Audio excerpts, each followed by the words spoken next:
الحمدللہ والصلاة والسلام علی رسول اللہ وعلی آلہ وصحبہ ومن والہ۔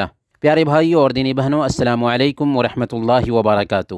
شمسی کیلنڈر کے لحاظ سے ماہ جنوری کی شروعات ہونے کو ہے۔ اس موقع پر نوجوان طبقہ کچھ زیادہ ہی پرجوش نظر آتا ہے۔ کہیں کارڈوں کے تبادلے کیے جاتے ہیں، کہیں فون وغیرہ کے ذریعہ مبارکبادیاں دی جاتی ہیں، کہیں نئے سال کے موقع پر پرتکلف جشن منایا جاتا ہے۔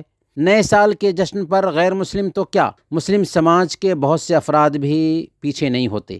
سوال یہ ہے کہ ماہ جنوری سے شروع ہونے والے اس سال پر آخر خوشی کیوں؟ فیض لدھیانوی نے کہا تھا، اے نیا سال بتا تجھ میں نیا پن کیا ہے، ہر طرف خلق نے کیوں شور مچا رکھا ہے۔ بحیثیت مسلمان ہم غور کریں کہ کیا اس نئے سال سے مسلمانوں کا کچھ لینا دینا ہے؟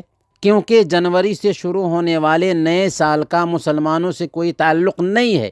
اسلامی کیلنڈر کے لحاظ سے نئے سال کی شروعات محرم الحرام سے ہوتی ہے، جنوری سے نہیں۔ یہ بات بھی نوٹ کرنے کی ہے کہ محرم سے بھی اگر اسلامی کیلنڈر کی شروعات ہو رہی ہے تو اس میں جشن منانے کی اجازت نہیں ہے۔ اسلام قطعاً اس بات کی اجازت نہیں دیتا کہ لوگ نئے سال پر یا کسی بھی موقع پر آپے سے باہر ہو جائیں، آتش بازی کریں، ہواؤں میں غبارے اڑائیں، رقص و سرود کی محفلیں سجائیں، عریانیت کا مظاہرہ کریں یا عریاں پروگراموں میں حصہ لیں۔ اسلام سادہ مذہب ہے، سادگی کو پسند کرتا ہے۔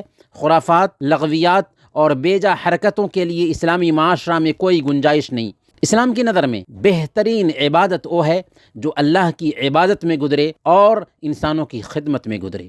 دوسری بات یہ ہے کہ نئے سال کی مناسبت سے خوشیاں منانا انسانی عقل کے بھی خلاف ہے، کیونکہ اپنی زندگی کے جانے پر انسان کو افسوس ہونا چاہیے کہ اس کی زندگی کا ایک حصہ گزر گیا۔ وہ ایک سال اپنی زندگی سے دور ہوا ہے، اپنے رشتہ داروں سے دور ہوا ہے اور قبر سے قریب ہوا ہے۔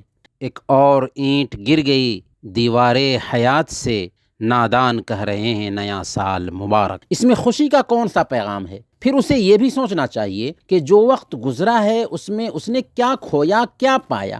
کہیں اس کی زندگی کے قیمتی لمحات، ایام اور مہینے یوں ہی تو نہیں گزر گئے؟ کہیں ان دنوں میں اس نے کسی کو ستایا اور دبایا تو نہیں، کسی کا حق تو نہیں مارا، کسی کو تکلیف تو نہیں پہنچائی، اپنے رب کی نافرمانی تو نہیں کی؟ جس مقصد کے لیے اسے اس دنیا میں بھیجا گیا تھا اس کو بھلا تو نہیں بیٹھا؟ ظاہر سی بات ہے کہ اگر ایک آدمی اس طرح سے اپنی بیتی ہوئی ساعتوں کے بارے میں سوچے گا تو یقیناً وہ شرمندہ ہوگا، اپنے عملوں پر افسوس کرے گا، کیونکہ ہر انسان سے غلطیاں ہوتی رہتی ہیں۔ وہ سوچے گا کہ اس نے اس حالت میں 2-4 دن نہیں، 2-4 ہفتے یا 2-4 مہینے نہیں بلکہ پورا سال گزار دیا، جو اچھا خاصا وقت ہے۔ لیکن ہمیں افسوس کرنے کا بھی حکم نہیں ہے اور نہ ہی خوشی منانے کا حکم ہے۔ ہمیں تو بس اپنی زندگی کا جائزہ لینا چاہیے کہ ہمارا ایک سال گزر گیا۔